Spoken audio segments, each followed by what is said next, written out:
the question I get asked the most is, why don't you work for The Guardian?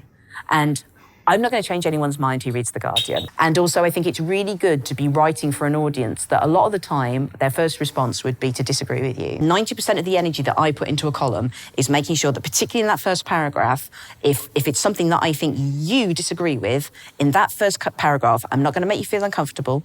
I'm going to make such a comfortable open space, and I'm going to try and tell a story or use a metaphor that allows you to look at that thing new. So this is a really big one. Anyone who is trying to communicate with people who might not necessarily agree with them, communicate essentially outside their tribe, there's often a hostility that they receive from people within their tribe.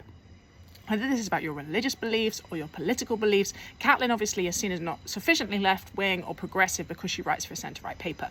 But the thing we need to understand is, if you actually care about persuasion, changing anyone's mind, changing really anything in the world, you have to do this work. Makoto Fujimori calls these people border stalkers, the people who can cross tribes, who are prepared to, as Caitlin says, create some hospitable, open connection with the people that might not share your worldview or your perspective on the world. And being willing to do that work, I think, is much, much more admirable than just doing the easy thing, which is basically hitting those dopamine buttons to make the people that already agree with you feel good about themselves, making yourself feel good about yourself because you get all the acclaim from the people who already agree with you, and feeling like you've done something useful in the world.